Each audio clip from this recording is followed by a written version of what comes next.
Hi friends, a very good morning to all of you. How are you doing? I hope you are doing good. So, here I am with a very exciting announcement about the revision classes for CA Intermediate Group 2 students appearing for coming CA examinations. On 24th May 2021, we are announcing a concept based 100% syllabus coverage batch for exclusively CA Intermediate new syllabus students for strategic management.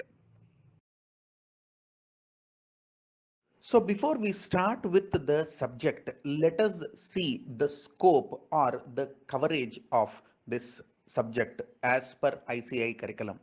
In the new syllabus, we have 8 chapters. Chapter number 1 is Introduction to Strategic Management, followed by 2 to 8 chapters. They are Dynamics of Competitive Strategy. Chapter 3, Strategic Management Process.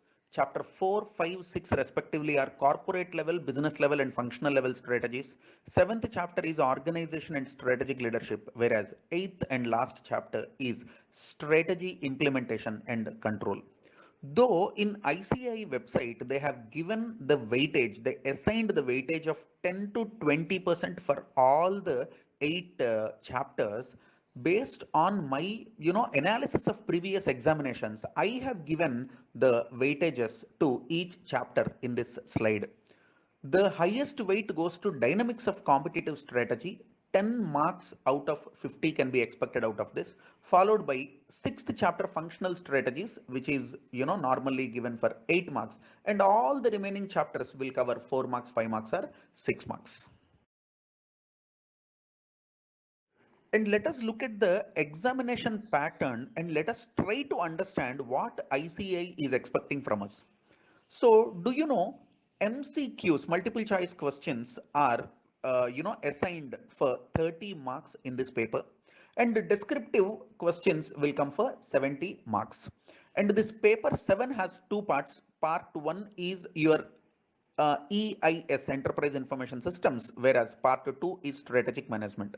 So section A, EIS is for 50 marks. In that 50 marks, 30%, that means 15 marks is assigned for MCQs and remaining 35 marks is descriptive. Similarly, in section B, Strategic Management also, out of 50 marks, 30%, that means 15 marks is given for MCQs and remaining 70%, that means 35 marks is descriptive. So from EIS, 5 questions will come, and from strategic management, 5 questions will come. So total 10 questions will be there in the examination. In both the sections, whether it is EIS or SM, remember first question is compulsory, which carries 5 marks. And out of the remaining 4 questions, you have to answer only 3 questions. That means one question choice is given to you. And for this 3 questions, 10 marks each is assigned. That means 3 into 10 is equal to 30 marks. So one compulsory question of 5 marks and then 3 questions of 10 marks, put together 35 marks plus 15 marks of MCQs. So each section comes for 50 marks. This is the examination pattern. You understand this?